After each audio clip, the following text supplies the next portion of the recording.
Today's coaster countdown is for Dorney Park in Allentown, Pennsylvania. This park houses 8 roller coasters. One of them is a kiddie coaster and a wild mouse. And the reason I'm telling you that is because I am excluding them from this countdown. They would be earning 8th and 7th place, and they aren't really thrilling rides, so I've chosen to exclude them. Also because, as you guys know, what I post really depends on the amount of photos that have been sent in from you guys.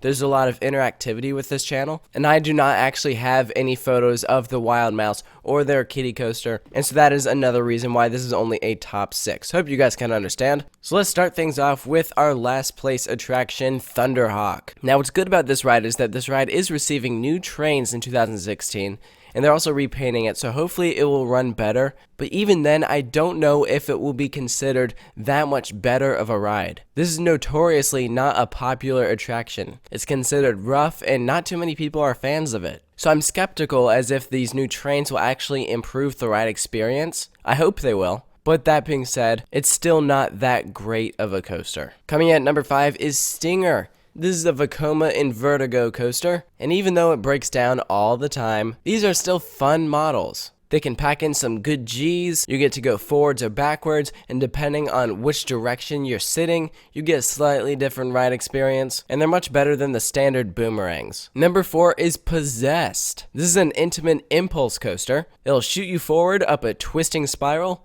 then launch you backwards up a vertical spike, and you'll just continue doing it all over again. These are fun coaster types. They launch you pretty fast, so you're getting some good speed. And this is the only launch coaster at the park. Coming in at 3rd place is Hydra, the Revenge, the B&M floorless coaster. This is perhaps one of the most unique floorless coasters out there. It is the only one that I know of that does not have a vertical loop. It starts off with a JoJo roll. It's not too high off the ground, yet it packs you through 7 inversions. Its layout is very original, and a lot of people are fans of this coaster. Is it the best floorless coaster?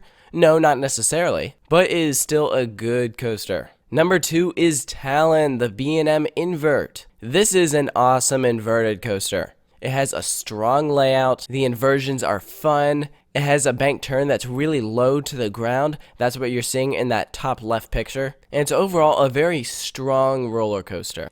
And coming in 1st place is Steel Force, the Morgan Hyper Coaster. This ride is all about the airtime, and it's a long ride. You're traveling on 5,600 feet of track. It's airtime hill after airtime hill. You're going to go through a giant helix turnaround, then you're going to go through a bunch of bunny hops. It's not as good as the B&M Hyper, but there's still lots of good things about this coaster, which is why it is coming in 1st place for the best roller coasters at Dorney Park. So I want to know what your favorite coaster is at this park. Make sure to stay tuned for more coaster countdowns here at Coaster Studios.